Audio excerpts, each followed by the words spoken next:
India ਨੇ ਪਹਿਲਾਂ United nation security council ਵਿੱਚ ਤੇ ਫਿਰ ਯੂਨਾਈਟਿਡ ਨੇਸ਼ਨ ਜਨਰਲ ਅਸੈਂਬਲੀ ਦੇ ਵਿੱਚ ਵੋਟਾਂ ਤੋਂ ਐਬਸਟੇਨ ਕਰਕੇ ਰਸ਼ੀਆ ਦੀ ਫੇਵਰ ਕੀਤੀ, ਕਿਉਂਕਿ ਦੋਨੋਂ ਰੈਜ਼ੋਲੂਸ਼ਨ ਰਸ਼ੀਆ ਨੂੰ ਐਗਰੈਸਰ ਹਮਲਾਵਰ ਐਲਾਨਦੇ ਸੀ। ਉਸ ਦਾ ਖਮਿਆਜ਼ਾ ਇਮੀਡੀਏਟਲੀ ਇੰਡੀਅਨ ਸਟੂਡੈਂਟ ਜਿਹੜੇ ਨੇ ਉਹ ਉੱਥੇ ਭੋਗ ਰਹੇ ਨੇ, ਔਰ ਉਹਨਾਂ ਦੇ ਸਟੂਡੈਂਟਸ ਨੇ ਹੀ ਬਿਆਨ ਕੀਤਾ ਕਿ ਕਿਵੇਂ ਉਹਨਾਂ ਦੇ ਉੱਤੇ ਯੂਕਰੇਨੀਅਨ ਲੋਕ ਖਫਾ ਨੇ, ਉਹਨਾਂ ਦਾ ਸਮਾਨ ਵੀ ਲੁੱਟ ਰਹੇ ਨੇ, ਉਹਨਾਂ ਨੂੰ ਮਾਰ ਕੁਟਾਈ ਵੀ ਕਰ ਰਹੇ ਨੇ। ਯੂਕਰੇਨ ਦੇ ਮੁੱਦੇ ਦੇ ਉੱਤੇ ਇੱਕ ਪਾਸੇ ਨੈਟੋ, ਯੂਰਪ ਔਰ ਬਾਕੀ ਦੁਨੀਆ ਦੇ ਮੁਲਕ ਨੇ, ਈਵਨ ਚਾਈਨਾ ਵੀ ਖੁੱਲ੍ਹ ਕੇ ਰਸ਼ੀਆ ਦੇ ਨਾਲ ਨਹੀਂ ਆਇਆ, ਐਬਸਟੇਨ ਹੀ ਕੀਤਾ। ਪਰ ਭਾਰਤ ਦੀ ਪੋਜੀਸ਼ਨ ਜਿਹੜੀ ਆ ਉਹ ਇਸ ਵੇਲੇ ਕਾਫੀ ਇਸ ਕਿਸਮ ਦੀ ਬਣੀ ਹੋਈ ਹੈ ਕਿ ਉਹ ਸੱਪ ਦੇ ਮੂੰਹ 'ਚ ਕੋੜ ਕਿਰਲੀ ਵਾਲੀ ਇਹਨਾਂ ਦੀ ਗੱਲ ਬਣਦੀ ਜਾਂਦੀ ਹੈ। ਇੰਡੀਆ ਨੇ ਆਲਮੋਸਟ ਇੱਕ ਸ਼ਾਇਦ $2-2.5 ਬਿਲੀਅਨ ਦੀ ਇਹਨਾਂ ਦੀ ਡੀਲ ਹੈ ਰਸ਼ੀਆ ਦੇ ਨਾਲ, SU-400 ਜਿਹੜਾ ਕਿ ਮਿਸਲ ਡਿਫੈਂਸ ਸਿਸਟਮ ਹੈ। ਹੁਣ ਕਿਉਂਕਿ ਕ੍ਰੀਮੀਆ ਦੇ ਮੁੱਦੇ 'ਤੇ 2014 ਤੋਂ ਅਮਰੀਕਾ ਨੇ ਸੈਂਕਸ਼ਨਸ ਲਾਈਆਂ ਹੋਈਆਂ ਨੇ ਕਿ ਕੋਈ ਵੀ ਰੂਸ ਨਾਲ ਡੀਲ ਨਹੀਂ ਕਰੇਗਾ। ਹੁਣ ਇੰਡੀਆ ਇਹ ਸਮਝਦਾ ਸੀ ਕਿ ਵੀ ਅਸੀਂ ਹੁਣ ਅਮਰੀਕਾ ਨਾਲ ਅਗੇਂਸਟ ਚਾਈਨਾ ਉਸ ਹੱਦ ਤੱਕ ਚਲੇ ਗਏ ਹੈ, ਕੁਆਡ 'ਚ ਆ ਕੇ ਦੂਸਰੇ ਆ ਕੇ, ਕਿ ਅਸੀਂ ਵੇਵਰ ਲੈ ਲਾਂਗੇ ਉਹਦੇ ਤੋਂ। ਹੁਣ ਇੰਡੀਅਨਸ ਨੂੰ ਵੀ ਇਹ ਫਿਕਰ ਪਿਆ ਹੈ ਕਿ ਵੀ ਇਹ ਸਾਨੂੰ ਜੇ ਜੋ ਅਸੀਂ ਕਰ ਰਹੇ ਹਾਂ ਹੋ ਸਕਦਾ ਅਮਰੀਕਾ ਜਿਹੜਾ ਸਾਨੂੰ ਵੇਵਰ ਨਾ ਦੇ।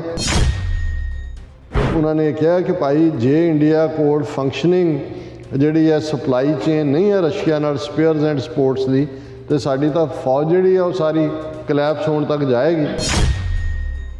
ਦਰਸ਼ਕੋ, ਬ੍ਰੇਕ ਤੋਂ ਬਾਅਦ ਤੁਹਾਡਾ ਸਭ ਦਾ ਭਰਪੂਰ ਸਵਾਗਤ ਹੈ। ਸੋ ਵਿਊਅਰਸ, ਐਂਡ ਵਾਲੇ ਸੈਕਸ਼ਨ ਦੇ ਵਿੱਚ ਆਪਾਂ ਗੱਲਬਾਤ ਕਰਨ ਜਾ ਰਹੇ ਹਾਂ ਕਿ ਭਾਰਤ ਵੱਲੋਂ ਯੂਨਾਈਟਿਡ ਨੇਸ਼ਨਸ ਵਿੱਚ ਲਿਆਂਦੇ ਰੂਸ ਦੇ ਖਿਲਾਫ ਮਤਿਆਂ ਵਿੱਚ 2 ਵਾਰ ਰੂਸ ਦੇ ਖਿਲਾਫ ਵੋਟ ਨਹੀਂ ਪਾਈ, ਜਿਸ ਦਾ ਅਮਰੀਕਾ ਨੇ ਤਿੱਖਾ ਨੋਟਿਸ ਲਿਆ ਹੈ। ਕਿ ਅਮਰੀਕਾ ਆਉਣ ਵਾਲੇ ਸਮੇਂ ਵਿੱਚ ਭਾਰਤ ਵੱਲੋਂ ਰੂਸ ਤੋਂ ਖਰੀਦੇ ਜਾਣ ਵਾਲੇ S-400 ਮਿਜ਼ਾਈਲ ਡਿਫੈਂਸ ਸਿਸਟਮ ਦੀ ਖਰੀਦ ਤੇ ਆਰਥਿਕ ਪਾਬੰਦੀ ਲਗਾਏਗਾ। ਇਸ ਬਾਰੇ ਗੱਲਬਾਤ ਕਰਨ ਜਾ ਰਹੇ ਹਾਂ, ਔਰ ਨਾਲ ਹੀ ਗੁਰਬਾਣੀ ਵਿਚਾਰਾਂ ਦੀ ਸਾਂਝ ਵੀ ਤੁਹਾਡੇ ਨਾਲ ਪਾਈ ਜਾਏਗੀ। ਸੋ ਅਸੀਂ ਚਾਹਾਂਗੇ ਕਿ ਤੁਸੀਂ ਇਸੇ ਤਰ੍ਹਾਂ ਬਣੇ ਰਹਿਣਾ। ਦੇਖਣ ਸੁਣਨ ਲਿਖਣ ਲਈ ਤੁਹਾਡਾ ਸਭ ਦਾ ਬਹੁਤ-ਬਹੁਤ ਸ਼ੁਕਰੀਆ ਜੀ। ਡਾਕਟਰ ਸਾਹਿਬ, ਕੀ ਕਹਿਣਾ ਚਾਹੋਗੇ? ਦੇਖੋ, ਅਸੀਂ ਡਿਸਕਸ ਕਰਕੇ ਹਟੇ ਹਾਂ ਕਿ ਜਿਹੜਾ ਇੰਡੀਆ ਨੇ ਪਹਿਲਾਂ ਯੂਨਾਈਟਿਡ ਨੇਸ਼ਨ ਸਿਕਿਉਰਿਟੀ ਕਾਉਂਸਲ ਵਿੱਚ ਤੇ ਫਿਰ ਯੂਨਾਈਟਿਡ ਨੇਸ਼ਨ ਜਨਰਲ ਅਸੈਂਬਲੀ ਦੇ ਵਿੱਚ ਵੋਟਾਂ ਤੋਂ ਐਬਸਟੇਨ ਕਰਕੇ ਰਸ਼ੀਆ ਦੀ ਫੇਵਰ ਕੀਤੀ, ਕਿਉਂਕਿ ਦੋਨੋਂ ਰੈਜ਼ੋਲੂਸ਼ਨ ਰਸ਼ੀਆ ਨੂੰ ਐਗਰੈਸਰ ਹਮਲਾਵਰ ਐਲਾਨਦੇ ਸੀ। ਉਸ ਦਾ ਖਮਿਆਜ਼ਾ ਇਮੀਡੀਏਟਲੀ ਇੰਡੀਅਨ ਸਟੂਡੈਂਟ ਜਿਹੜੇ ਨੇ ਉਹ ਉੱਥੇ ਭੋਗ ਰਹੇ ਨੇ, ਔਰ ਉਹਨਾਂ ਦੇ ਸਟੂਡੈਂਟਸ ਨੇ ਹੀ ਬਿਆਨ ਕੀਤਾ ਕਿ ਕਿਵੇਂ ਉਹਨਾਂ ਦੇ ਉੱਤੇ ਯੂਕਰੇਨੀਅਨ ਲੋਕ ਖਫਾ ਨੇ, ਉਹਨਾਂ ਦਾ ਸਮਾਨ ਵੀ ਲੁੱਟ ਰਹੇ ਨੇ, ਉਹਨਾਂ ਨੂੰ ਮਾਰ ਕੁਟਾਈ ਵੀ ਕਰ ਰਹੇ ਨੇ, ਔਰ ਉਹ ਆਪਣੀ ਈਵਨ ਇੰਡੀਅਨ ਪਛਾਣ ਲੁਕੋ ਕੇ ਹੁਣ ਉਹ ਟ੍ਰੇਨ ਹੋਏ, ਬੱਸ ਹੋਏ, ਉਹਦੇ 'ਤੇ ਚੜ੍ਹਨ ਦੀ ਕੋਸ਼ਿਸ਼ ਕਰ ਰਹੇ ਨੇ। ਅਮਰੀਕਾ ਜਿਹਨੇ ਕੋਸ਼ਿਸ਼ ਕੀਤੀ ਭਾਰਤ ਨੂੰ ਸਮਝਾਉਣ ਦੀ ਕਿ ਭਾਈ ਇਹ ਜਿਹੜਾ ਇਸ ਵੇਲੇ ਤੁਸੀਂ ਐਗਰੈਸਰ ਰਸ਼ੀਆ ਦਾ ਸਾਥ ਨਾ ਦਿਓ, ਸਾਡਾ ਦਿਓ। ਈਵਨ ਜਰਮਨ ਦੇ ਐਂਬੈਸਡਰ ਨੇ ਤਾਂ ਥੋੜ੍ਹੀ ਕੁੜਿੱਤਣ ਵੀ ਦਿਖਾਈ ਇੰਡੀਆ ਦੇ ਨਾਲ, ਲੇਕਿਨ ਇਹ ਸਮਝ ਆ ਸਕਦਾ ਇੰਡੀਆ ਦੀ ਪੋਜੀਸ਼ਨ ਵੀ। ਅੱਜ ਹੀ ਮੈਂ ਦੇਖ ਰਿਹਾ ਸੀ ਇਹਨਾਂ ਦਾ ਇੱਕ ਭੌਂਕਾ ਸ਼ੇਖਰ ਗੁਪਤਾ, ਜਿਹੜਾ ਕੱਟ ਦਾ ਕਲਟਰ ਦੇ ਵਿੱਚ ਜਿਹੜਾ ਹਮੇਸ਼ਾ ਹੀ ਵਿੰਗੇ ਟੇਢੇ ਢੰਗ ਨਾਲ ਮੋਦੀ ਨੂੰ ਡਿਫੈਂਡ ਹੀ ਕਰਦਾ ਰਿਹਾ। ਸਿੱਖਾਂ ਦਾ ਇਸ਼ੂ ਆ ਜਾਏ, ਕਸ਼ਮੀਰੀਆਂ ਦਾ ਆ ਜਾਏ, ਤੇ ਉਹ ਬੜੀ ਸ਼ੈਤਾਨੀ ਜਿਹੀ ਸਮਾਈਲ ਦੇ ਨਾਲ ਉਹਨੂੰ ਡਿਸਮਿਸ ਕਰਨ ਦੀ ਕੋਸ਼ਿਸ਼ ਕਰਦਾ।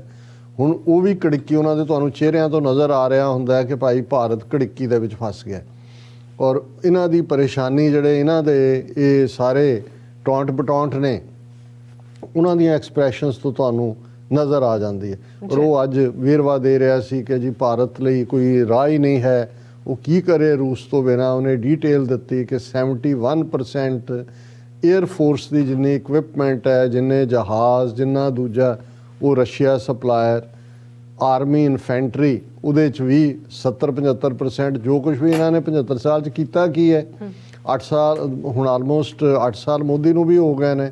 ਆਤਮ ਨਿਰਭਰ ਭਾਰਤ ਫਲਾਣਾ, ਨੇਵੀ ਦੇ ਮਾਮਲੇ 'ਚ ਵੀ 50% ਦੀ।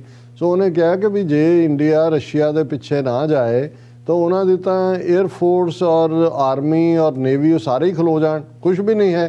ਕਿਉਂਕਿ ਗੱਲ ਇਹ ਨਹੀਂ ਹੁੰਦੀ ਵੀ ਤੁਸੀਂ ਇੱਕ ਵਾਰੀ ਖਰੀਦ ਲਿਆ, ਮੁੱਕ ਗਿਆ, ਉਹਦੀ ਵੇਅਰ ਐਂਡ ਟੀਅਰ, ਰਿਪੇਅਰ, ਉਹਨੂੰ ਕਿਉਂਕਿ ਟੈਕਨੋਲੋਜੀ ਜਿਹੜੀ ਹੈ, ਟੈਕਨੀਕ ਤਾਂ ਉਹਨਾਂ ਨੇ ਆਪਣੇ ਕੋਲ ਰੱਖੀ ਹੁੰਦੀ ਹੈ, ਉਹੀ ਫਰਦਰ ਉਹਨਾਂ ਦੀ ਮੇਨਟੇਨੈਂਸ ਵੀ ਕਰਦੇ ਨੇ। ਉਹਨੇ ਕਿਹਾ ਵੀ ਇੰਡੀਆ ਦੇ ਤਾਂ ਮਜਬੂਰੀ ਹੈ ਕਿ ਉਹਨੇ ਉਧਰ ਜਾਣਾ ਹੀ ਜਾਣਾ, ਉਹ ਰਸ਼ੀਆ ਤੋਂ ਬਿਨਾਂ ਉਹ ਤਾਂ ਸਰਵਾਈਵ ਹੀ ਨਹੀਂ ਕਰ ਸਕਦਾ। ਸਾਰੀ ਉਹਨਾਂ ਦੀ ਤਿੰਨੋਂ ਹੀ ਮਿਲਟਰੀ ਦੇ ਵਿੰਗਸ ਉਹਨਾਂ ਦੇ ਖੜੇ ਨੇ। ਪਰ ਅਮਰੀਕਾ ਦਾ ਇੱਕ ਪਾਰਟ ਹੈ ਕਿ ਅਮਰੀਕਨ ਜਦੋਂ ਕਿਸੇ ਨਾਲ ਡੀਲ ਕਰਦੇ ਨੇ, ਜੈਨਰਸ ਵੀ ਹੁੰਦੇ ਨੇ ਆਪਣੇ ਹਿੱਤ ਦੇ ਲਈ, ਪਰ ਜਦੋਂ ਉਹਨਾਂ ਨੂੰ ਲੱਗੇ ਉਹ ਜਿਹੜੀ ਇੱਕ ਟੈਕਸਨ ਮੈਂਟੈਲਿਟੀ ਹੈ, ਕਾਊ ਬॉय, ਕਿ ਵੀ ਇਹ ਅੱਛਾ ਇਹ ਸਾਨੂੰ ਐਵੇਂ ਉੱਲੂ ਬਣਾ ਰਿਹਾ ਕਿ ਵੀ ਇਹ ਹੁਣ ਜਦੋਂ Indo US nuclear deal Manmohan Singh period ਦੇ ਵਿੱਚ ਜੂਨੀਅਰ ਬੁਸ਼ ਦੇ ਨਾਲ ਫਾਈਨਲ ਹੁੰਦੀ ਹੈ, ਇੰਡੀਆ ਨੂੰ ਉਸ ਚੋਂ ਕੱਢਣ ਲਈ, ਕਿਉਂਕਿ ਉਹ ਇੱਕ ਐਸੀ ਗੱਲ ਸੀ ਕਿ ਇੰਡੀਆ ਨਿਕਲ ਹੀ ਨਹੀਂ ਸੀ ਇਕੱਲਾ। ਇਹ ਨਹੀਂ ਕਿ ਅਮਰੀਕਾ ਦੀ ਪ੍ਰੈਸਲਰ ਅਮੈਂਡਮੈਂਟ ਦੇ ਥੱਲੇ ਜਿਹੜਾ ਉਹ ਇੰਡੀਆ ਨੂੰ ਦੇ ਉੱਤੇ ਉਹ ਬੈਨ ਖਤਮ ਨਹੀਂ ਸੀ ਹੋ ਸਕਦਾ। ਨਿਊਕਲੀਅਰ ਸਪਲਾਇਰ ਗਰੁੱਪ 40 ਤੋਂ ਜ਼ਿਆਦਾ ਮੁਲਕ NSG ਦੇ, ਜਿਹਦੇ ਚਾਈਨਾ ਵੀ ਸੀ, ਔਰ ਉਹਦੇ 'ਚ ਫੈਸਲਾ ਕੰਸੈਂਸਸ ਨਾਲ ਹੁੰਦਾ, ਇੱਕ ਮੁਲਕ ਹੀ ਉਹਨੂੰ ਰੋਕ ਸਕਦਾ ਸੀ। ਅੱਧੀ ਰਾਤ ਬੁਸ਼ ਨੇ ਚੀਨ ਨੂੰ ਤੋਂ ਮੰਗ ਕੇ ਫੇਵਰ ਲੈ ਕੇ ਇੰਡੀਆ ਨੂੰ ਉਹ 'ਚੋਂ ਕੀਤਾ। ਫਿਰ ਇੰਡੀਆ ਨੇ ਕੀਤਾ ਜਦੋਂ ਨਿਊਕਲੀਅਰ ਰਿਐਕਟਰ ਲੈਣ ਦੀ ਵਾਰੀ ਆਈ, ਫਰਾਂਸ ਵੱਲ ਨੇ ਭਗਿਆ। ਹੁਣ ਅਸੀਂ ਦੇਖ ਰਹੇ ਹਾਂ ਵੀ ਅਮਰੀਕਾ ਨੇ ਕੰਟੀਨਿਊਸਲੀ ਉਹਨੂੰ ਸਟ੍ਰੈਟੇਜਿਕ ਪਾਰਟਨਰ ਵੀ ਬਣਾਇਆ। ਚਾਈਨਾ ਦੇ ਖਿਲਾਫ ਵੀ ਜਿਹੜਾ ਇਹ ਬਿਆਨ ਕਿ ਜੀ ਚਾਈਨਾ ਇੰਟੀਮੀਡੇਟ ਕਰ ਰਿਹਾ ਸਾਰਾ ਜਿਹੜਾ ਆਪਣੇ ਨੇਬਰਸ ਨੂੰ, ਉਹਨਾਂ ਦੇ ਨਾਲ ਉਹਨੂੰ ਕੁਆਡ ਦਾ ਮੈਂਬਰ ਵੀ ਬਣਾਇਆ। ਪਰ ਇਸ ਸਾਰੇ ਦੇ ਬਾਵਜੂਦ ਹੁਣ ਜਿਹੜੀ ਫਾਈਨਲ ਲਾਈਨ ਖਿੱਚੀ ਜਾ ਰਹੀ ਹੈ ਯੂਕਰੇਨ ਦੇ ਮੁੱਦੇ ਦੇ ਉੱਤੇ, ਇੱਕ ਪਾਸੇ ਨੈਟੋ, ਯੂਰਪ ਔਰ ਬਾਕੀ ਦੁਨੀਆ ਦੇ ਮੁਲਕ ਨੇ, ਈਵਨ ਚਾਈਨਾ ਵੀ ਖੁੱਲ੍ਹ ਕੇ ਰਸ਼ੀਆ ਦੇ ਨਾਲ ਨਹੀਂ ਆਇਆ, ਐਬਸਟੇਨ ਹੀ ਕੀਤਾ। ਪਰ ਭਾਰਤ ਦੀ ਪੋਜੀਸ਼ਨ ਜਿਹੜੀ ਆ ਉਹ ਇਸ ਵੇਲੇ ਕਾਫੀ ਇਸ ਕਿਸਮ ਦੀ ਬਣੀ ਹੋਈ ਹੈ ਕਿ ਉਹ ਸੱਪ ਦੇ ਮੂੰਹ 'ਚ ਕੋੜ ਕਿਰਲੀ ਵਾਲੀ ਇਹਨਾਂ ਦੀ ਗੱਲ ਬਣਦੀ ਜਾਂਦੀ ਹੈ। ਔਰ ਇਸ ਦੀਆਂ ਇੰਡੀਕੇਸ਼ਨਸ ਆਉਣੀਆਂ ਸ਼ੁਰੂ ਹੋ ਗਈਆਂ। ਹੁਣ ਜਦੋਂ ਇੰਡੀਆ ਨੇ ਆਲਮੋਸਟ ਇੱਕ ਸ਼ਾਇਦ $2.5 ਬਿਲੀਅਨ ਦੀ ਇਹਨਾਂ ਦੀ ਡੀਲ ਹੈ ਰਸ਼ੀਆ ਦੇ ਨਾਲ, SU-400 ਜਿਹੜਾ ਕਿ ਮਿਸਲ ਡਿਫੈਂਸ ਸਿਸਟਮ ਹੈ। ਹੁਣ ਕਿਉਂਕਿ ਕ੍ਰੀਮੀਆ ਦੇ ਮੁੱਦੇ ਤੇ 2014 ਤੋਂ ਅਮਰੀਕਾ ਨੇ ਸੈਂਕਸ਼ਨਸ ਲਾਈਆਂ ਹੋਈਆਂ ਨੇ ਕਿ ਕੋਈ ਵੀ ਰੂਸ ਨਾਲ ਡੀਲ ਨਹੀਂ ਕਰੇਗਾ। ਹੁਣ ਇੰਡੀਆ ਇਹ ਸਮਝਦਾ ਸੀ ਕਿ ਵੀ ਅਸੀਂ ਹੁਣ ਅਮਰੀਕਾ ਨਾਲ ਅਗੇਂਸਟ ਚਾਈਨਾ ਉਸ ਹੱਦ ਤੱਕ ਚਲੇ ਗਏ ਹੈ, ਕੁਆਡ 'ਚ ਆ ਕੇ, ਦੂਸਰੇ ਆ ਕੇ, ਕਿ ਅਸੀਂ ਵੇਵਰ ਲੈ ਲਾਂਗੇ ਉਹਦੇ ਤੋਂ। ਪਰ ਹੁਣ ਜਿਹੜੀ ਇਸ ਯੂਕਰੇਨ ਦੇ ਹਵਾਲੇ ਨਾਲ ਸਿਚੁਏਸ਼ਨ ਬਣ ਰਹੀ ਹੈ, ਅਮਰੀਕਾ ਦੀਆਂ ਜਿਹੜੀਆਂ ਸੈਂਕਸ਼ਨਸ ਲੱਗੀਆਂ ਨੇ ਰਸ਼ੀਆ ਦੇ ਉੱਤੇ, ਇਹ ਨੇ ਅੰਡਰ ਕਾਊਂਟਰਿੰਗ ਅਮਰੀਕਾਜ਼ ਐਡਵਰਸਰੀ ਥਰੂ ਸੈਂਕਸ਼ਨਸ ਐਕਟ, ਇਹਨੂੰ CAATSA ਕਹਿੰਦੇ ਨੇ। ਔਰ ਇਹ S4 ਹੁਣ ਕਿਉਂਕਿ ਟਰਕੀ ਨੇ S-400 ਮਿਸਲ ਡਿਫੈਂਸ ਸਿਸਟਮ ਲਿਆ ਰਸ਼ੀਆ ਤੋਂ, ਅਮਰੀਕਾ ਨੇ ਸੈਂਕਸ਼ਨਸ ਲਾ ਦਿੱਤੀਆਂ। ਇੰਡੀਆ ਬਾਰੇ ਉਹ ਥੋੜ੍ਹਾ ਨਰਮ ਗੋਸ਼ਾ ਰੱਖ ਰਹੇ ਸੀ ਕਿ ਸ਼ਾਇਦ ਇਹਨੂੰ ਉਹ ਦੇ ਦੇਣ ਵੇਵਰ। ਪਰ ਹੁਣ ਇੰਡੀਅਨਸ ਨੂੰ ਵੀ ਇਹ ਫਿਕਰ ਪਿਆ ਹੈ ਕਿ ਵੀ ਇਹ ਸਾਨੂੰ ਜੋ ਅਸੀਂ ਕਰ ਰਹੇ ਹਾਂ, ਹੋ ਸਕਦਾ ਅਮਰੀਕਾ ਜਿਹੜਾ ਸਾਨੂੰ ਵੇਵਰ ਨਾ ਦੇ। ਔਰ ਇਸ ਦੇ ਉੱਤੇ ਇੱਕ ਤਾਂ US ਸਟੇਟ ਡਿਪਾਰਟਮੈਂਟ ਨੇ ਜਿਹੜੀ ਇੰਡੀਆ ਦੀ ਪੋਜੀਸ਼ਨ ਸੀ ਉਸ ਦੇ ਉੱਤੇ ਅਜੇ ਤਾਂ ਮਾਈਲਡ, ਜਿਹਨੂੰ ਕਹਿੰਦੇ ਨੇ ਕਿ ਟੈਪ ਔਨ ਦਾ ਰਿਸਟ, ਉਹੀ ਦਿੱਤਾ ਹੈ। voiced over concerns about Russia to India US State Department. Last week, India had abstained on a procedural resolution to call for a rare special emergency session of UN General Assembly on voiced our concerns, quote unquote ਹੈ। ਸੋ ਇਹ ਪਹਿਲਾਂ ਹੀ US State Department ਨੇ India ਨੂੰ ਜਿਹੜਾ ਹੈ ਉਹ ਦੱਸ ਦਿੱਤਾ ਹੈ ਕਿ ਭਾਈ ਅਸੀਂ ਤੁਹਾਡੇ ਤੇ ਨਾ ਖੁਸ਼ ਹੈ। ਦੂਸਰੀ ਸਟੋਰੀ ਜਿਹੜੀ ਇਸੇ ਨਾਲ ਹੀ ਰਿਲੇਟਡ ਹੁਣ ਇੰਡੀਅਨ ਮੀਡੀਆ ਨੂੰ ਵੀ ਨਜ਼ਰ ਆਉਣਾ ਸ਼ੁਰੂ ਹੋ ਗਿਆ ਵੀ ਅਮਰੀਕਨ ਜਿਹੜੇ ਨੇ ਐਵੇਂ ਖੁੱਲ੍ਹੇ ਨਹੀਂ ਛੱਡਣਗੇ। India faces uncertainty over defence supplies from Russia and Ukraine as also CAATSA waiver. ਇਹ ਤਾਂ ਮੈਂ ਦੱਸ ਦਿੱਤਾ ਕਿ countering American adversaries through sanctions act, ਇਹ ਵੇਵਰ 'ਤੇ ਵੀ ਸਵਾਲ।